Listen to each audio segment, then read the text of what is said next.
নমস্কার বন্ধুরা, আজ রাতের আবহাওয়া নিয়ে রয়েছে বড় আপডেট। কোথায় ভারী বৃষ্টি, কোথায় বজ্রপাতের আশঙ্কা, পশ্চিমবঙ্গের কোন কোন জেলায় রাতভর সতর্ক থাকতে হবে, আর দেশের কোন অংশে থাকবে অতি ভারী বর্ষণ, সব শেষ পর্যন্ত দেখুন। কারণ এই ভিডিওতে থাকছে আজ রাতের সম্পূর্ণ আবহাওয়ার বিশেষ বিশ্লেষণ। বন্ধুরা, আজ রাতেই মৌসুমী অক্ষরেখা উত্তর ভারতের ওপর দিয়ে বিস্তৃত রয়েছে। একই সঙ্গে বঙ্গোপসাগর থেকে প্রচুর জলীয় বাষ্প প্রবেশ করেছে পূর্ব ভারত ও পশ্চিমবঙ্গে। এর ফলে রাত বাড়ার সঙ্গে সঙ্গেই অনেক জেলায় মেঘের ঘনত্ব বাড়বে এবং কোথাও কোথাও বজ্রবিদ্যুৎ সহ বৃষ্টির সম্ভাবনা তৈরি হবে। এবার আসি পশ্চিমবঙ্গের আবহাওয়া ভিত্তির পরিস্থিতিতে। উত্তরবঙ্গে দার্জিলিং, কালিম্পং, জলপাইগুড়ি, আলিপুরদুয়ার এবং কোচবিহারে রাতের দিকে মাঝারি থেকে ভারী বৃষ্টিও হতে পারে। পাহাড়ি এলাকায় কুয়াশা ও দৃশ্যমানতা কমে যেতে পারে। ছোট নদী ও ঝর্ণাগুলিতে জলস্তর বাড়ার সম্ভাবনা উড়িয়ে দেওয়া যাচ্ছে না। উত্তর দিনাজপুর, দক্ষিণ দিনাজপুর এবং মালদা জেলায় মাঝারি বৃষ্টির সম্ভাবনা রয়েছে।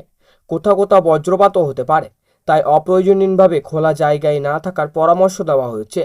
মুর্শিদাবাদ, বীরভূম, পূর্ব বর্ধমান, পশ্চিম বর্ধমান, নদিয়া, হুগলিতে রাতের দ্বিতীয় ভাগেই বজ্রবিদ্যুৎ সহ বৃষ্টি হতে পারে। কিছু এলাকায় দমকা হাওয়ার গতিবেগ ঘন্টায় 30 থেকে 40 কিলোমিটার পর্যন্ত পৌঁছাতে পারে। কলকাতা, হাওড়া, উত্তর 24 পরগনা, দক্ষিণ 24 পরগনা এবং হুগলিতে রাতের দিকে আকাশ আংশিক থেকে সম্পূর্ণ মেঘলা থাকবে। মাঝে মধ্যে হালকা থেকে মাঝারি বৃষ্টি হতে পারে। কিছু এলাকায় হঠাৎ বজ্রগর্জন ও ঝোড়ো হাওয়া অনুভূত হতে পারে। পূর্ব মেদিনীপুর, পশ্চিম মেদিনীপুর, ঝাড়গ্রাম, বাঁকুড়া এবং পুরুলিয়াতেও বিচ্ছিন্নভাবে বৃষ্টি হওয়ার সম্ভাবনা রয়েছে। বিশেষ করে গভীর রাতের দিকে বজ্রসহ বৃষ্টির প্রবণতা বজায় থাকতে পারে।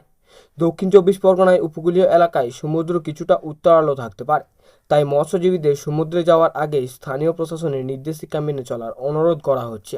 এবার এক নজরে পশ্চিমবঙ্গের সব কয়টি জেলা।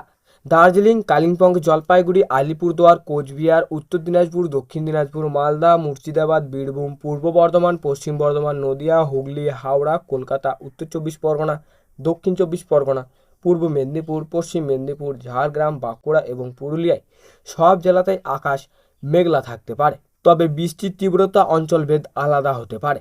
এবার দেশের অন্যান্য আবহাওয়ার খবর। উড়িষ্যা, ঝাড়খণ্ড, বিহার, আসাম, মেঘালয়, সিকিম ও অরুণাচল প্রদেশে রাতভর অনেক জায়গায় মাঝারি থেকে ভারী বৃষ্টির সম্ভাবনা রয়েছে। উত্তরপ্রদেশ, মধ্যপ্রদেশ, ছত্তিশগড় এবং রাজস্থানের কিছু অংশে বজ্রবিদ্যুৎ সহ বৃষ্টির সম্ভাবনাও রয়েছে। মহারাষ্ট্রের গোয়া, কর্ণাটক ও কেরলের উপকূলীয় এলাকায় ভারী বর্ষণও অব্যাহত থাকতে পারে। নিচু এলাকায় জল জমার আশঙ্কাও রয়েছে। দিল্লি ও আশেপাশের এলাকায় রাতের দিকে আকাশ মেঘলা আকাশ থাকবে। কিছু জায়গায় হালকা বৃষ্টি হতেও পারে, ফলে গরম কিছুটা কমতে পারে। ঢাকা, খুলনা, বরিশাল, চট্টগ্রাম, রাজশাহী, রংপুর, ময়মনসিংহ ও সিলেট বিভাগের বিভিন্ন এলাকায় রাতের দিকে বজ্রবিদ্যুৎ সহ বৃষ্টির সম্ভাবনা রয়েছে। উপকূলীয় এলাকায় দমকা হাওয়াও বইতে পারে। যাদের আজ রাতে দীর্ঘ পথে ভ্রমণের পরিকল্পনা রয়েছে, তারা রওনা হওয়ার আগে স্থানীয় আবহাওয়ার আপডেট দেখে নিন। বজ্রপাতের সময় গাছের নিচে অবস্থান করবেন না, জলাশয়ের কাছ থেকে দূরে থাকুন। কৃষকদের জন্য পরামর্শ: যদি বৃষ্টি শুরু হয় তাহলে কাটা ফসল নিরাপদ স্থানে রাখুন এবং মাঠে বৈদ্যুতিক যন্ত্র ব্যবহার থেকে বিরত থাকুন।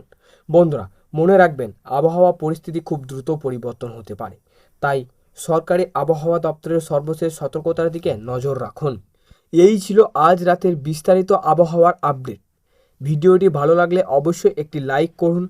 আপনাদের জেলায় বর্তমান আবহাওয়ার কমেন্টে লিখে যান এবং প্রতিদিনের নির্ভুল আবহাওয়ার আপডেট পেতে আমাদের চ্যানেলটি সাবস্ক্রাইব করে পাশে থাকা বেল আইকনটি অন করে রাখুন। আবার দেখা হবে আগামীকাল আবহাওয়ার আপডেটে। সবাই ভালো থাকুন, নিরাপদে থাকুন। ধন্যবাদ।